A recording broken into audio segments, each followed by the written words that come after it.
Otep à tous, bien-aimés frères et sœurs, le grand Koffi Olomide.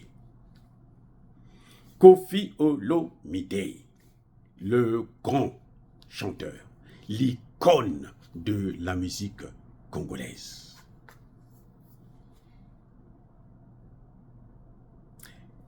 Koffi Olomide a dit que la musique était une drogue, et lui, il était le dealer. Et c'est vrai.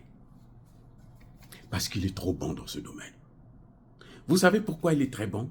Parce qu'il est engagé pour l'intégrité territoriale de son pays.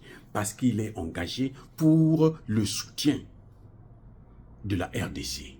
Et il le montre, il le prouve, il vient de sortir une chanson qu'on appelle Goma.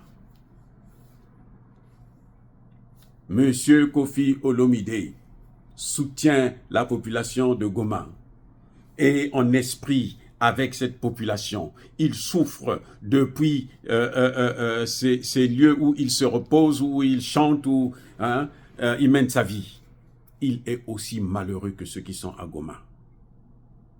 Et il le dit. Il dit que je préfère être aveugle pour ne pas voir la souffrance de mon peuple. Il dit que je préfère être sourd pour ne pas entendre les cris de ce peuple de Goma.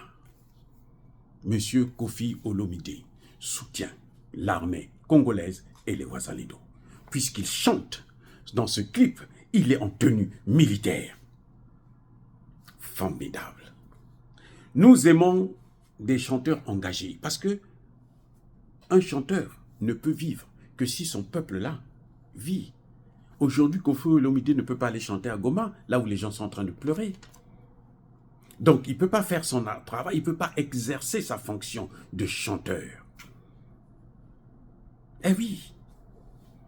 Donc, Koffi Olomide vient de sortir une chanson sur Goma, mais si vous écoutez ça, ça vous fait pleurer, ça vous donne la joie, ça vous encourage, ça vous soutient. C'est ce qu'on appelle un dernier cri de la chanson. Là, Koffi Olomide a montré qu'il est le meilleur chanteur de sa génération en ce net moment. Parce que les grands sont tous partis, les Papa Wemba. Bon, c'est vrai que vous avez encore des gens comme Nyoka Longo qui sont là. Mais en tout cas, Koffi Olomide reste un grand. Parce qu'au moins lui, c'est un chanteur engagé. Engagé pour quoi? Engagé pour la paix au Congo. Engagé pour le développement au Congo. Engagé pour que le pillage cesse. Pour que Kagame quitte le Congo. Koffi Olomide le dit ouvertement. Dans ses chansons, c'est ça qu'il exprime. Il exprime cette colère d'un peuple. Il exprime cette symbiose avec ce peuple congolais qui est en train de soutenir aujourd'hui le président Tshisekedi pour que il arrête de continuer à suivre les puissances occidentales et surtout de négocier avec Paul Kagame. Monsieur Koffi Olomide, bravo. Bravo. Il est prêt à affronter le M23. Il est prêt à affronter Kagame. Quand vous écoutez cette chanson, vous savez que ça, c'est un vrai patriote. C'est pas ces Congolais qui passent leur temps à se dire « Oh bon, de toutes les façons, c'est à Goma, nous on est à Kinshasa, donc nous on n'a pas de problème. » Ces Congolais qui se disent que « Ah, Tshisekedi, il peut négocier ici. »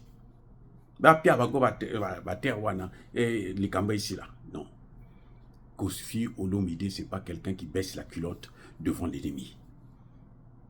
Il utilise son arme à lui, qui est la chanson. Et il a chanté.